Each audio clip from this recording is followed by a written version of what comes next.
Hello everyone, kamusta po sa lahat? Welcome po sa ating ikalawang pagsasanay.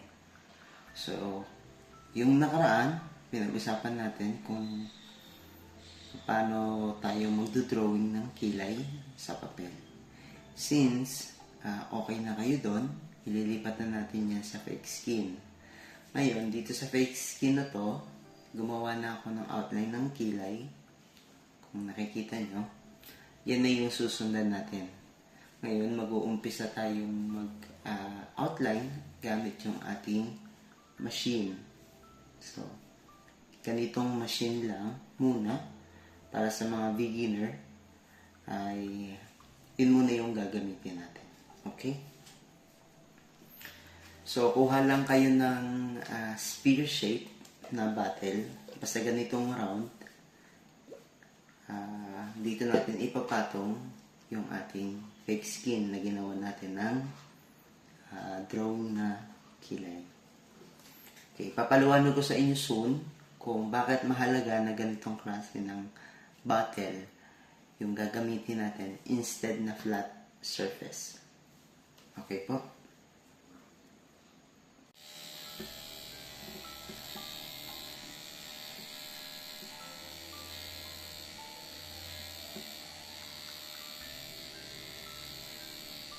So, sa pag-outline, kailangan dahan-dahan lang tayo. Huwag tayong magmamadali. Kasi, ang tendency, pag nagmadali tayong gawin yung outline, lumalampas-lampas siya dun sa ginawa nating line. Dun sa drawing na ginawa natin. Kaya dapat dahan-dahan lang muna.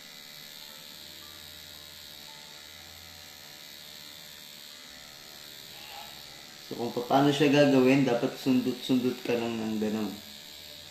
So, sundot ng gano'n, patong, layo, patong, layo, patong, layo.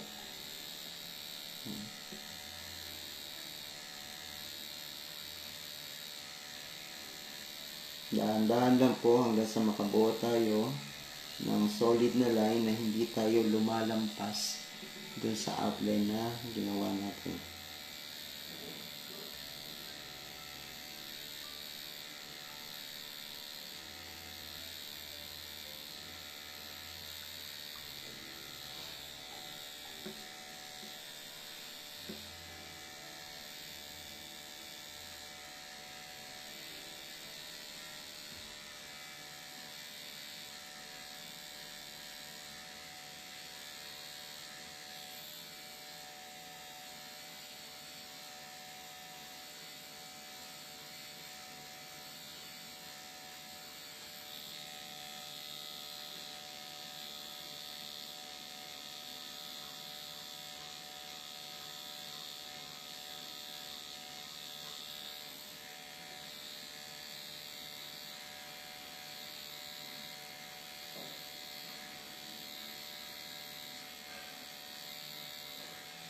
Okay. Kapag malapit na tayo dito sa pinaka-front, ay malapit na sa pinaglalagyan ng ating baby hair, ang gagawin po nating outline dyan ay soft outline lang. Paano ginagawa yung soft outline? Ang gagawin nyo po, ang technique lang dyan, bibilisan nyo lang. Para yung dadaanan natin, hindi siya magiging sharp na line. Ang kakalabasan niya, powdery effect yung kanyang magiging line. Hindi siya magmumukhang solid na line. Kaya gagawin nyo, bibilisan nyo lang yung sa ganyan.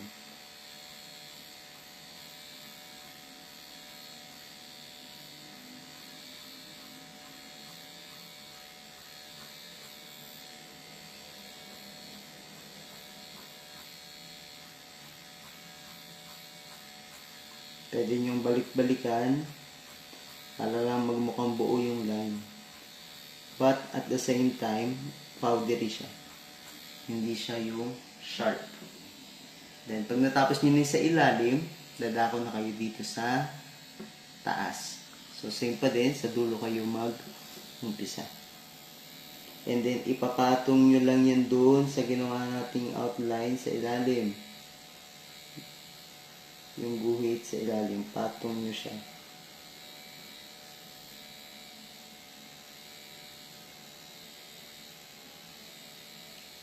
para hindi kayo magkamali doon sa guhit, para hindi kayo maduling, ang gawin nyo dahan-dahan lang muna. Take your time po.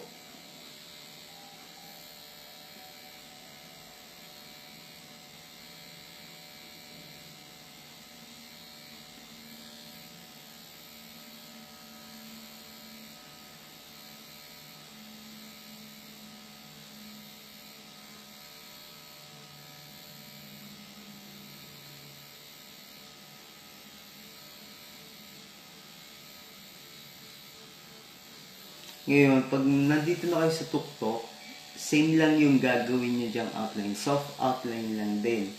Tulad po nitong sa unahan. Para, pagka binura nyo siya, hindi siya tusok na tusok.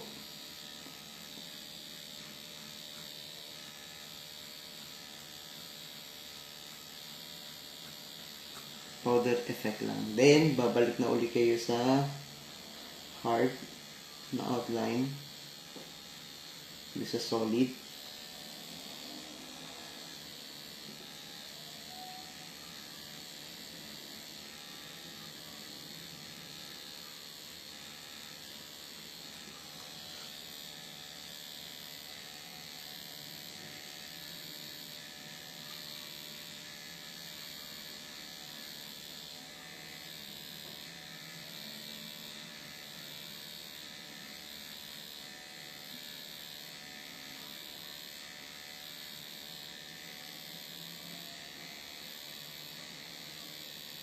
So, same pa din ang procedure. Pag malapit na kayo dito sa unahan, soft outline lang yung gawin nyo.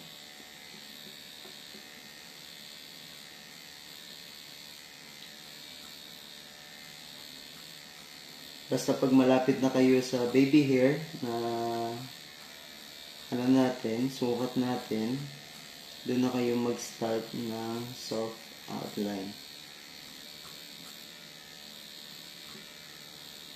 Okay. So, pagdating naman dito sa dulo, yan, kung napapansin nyo yung slope na ginawa natin, ang gagawin nyo dyan ay isi-shading nyo na. Hindi nyo siya lalagyan ng outline na pa ganito. Okay? Ang way na gagawin natin shading ay yung 1 by 1. So, paano yung 1 by 1? Isang guhit lang ng ganun. Okay? Pero hindi siya solid na guhit, ha? Dapat siya ay magiging powder effect. Yun na yung magiging shading natin. At yun na din yung magko-curve dito sa dulo. Katulad ng ginawa ko dito. So, ganyan yung gagawin natin dito sa unahan.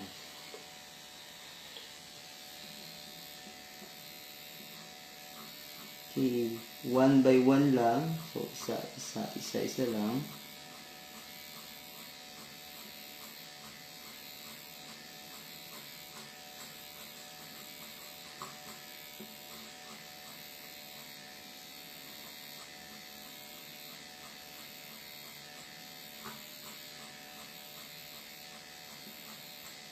Balik-balikan nyo lang hanggang sa magkaroon kayo ng tamang volume ng shades. Pero hindi sobrang matingkad, ha. I-light nyo lang muna ng konti.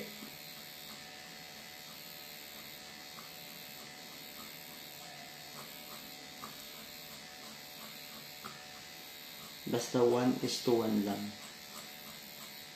Or 1 by 1. Ayan. So, pag nagawa nyo na yan, patayin nyo muna yung inyong machine. And then, kuha kayo ng bulak o kaya cotton. Lagyan nyo ng oil.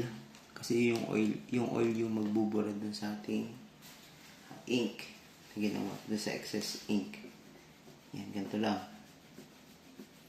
Punasan nyo lang siya ng ganyan. Kung meron kayong dropper, pwede kayong mag-drop ng oil and then punasan nyo siya. So, ganito lang. Para magmukha siyang malinis.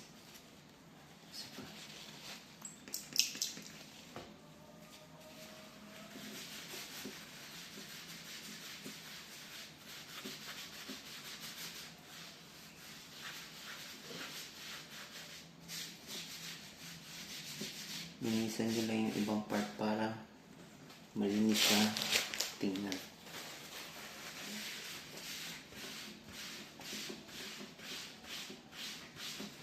So yan, nakagawa na tayo ng outline ng kilay. In reality, ganito din yung magiging procedure. Kaya dito pa lang sa fake skin, dapat alam nyo na yung step by step kung paano kayo makakagawa ng smooth na outline. Okay. Sa ikatlong pagsasanay, doon ko naman po kayo tuturuan kung paano ang tamang pag-shading. Okay po? Okay, so yun lamang po muna. Maraming pong salamat. See you soon sa ating ikatlong pagsasanay.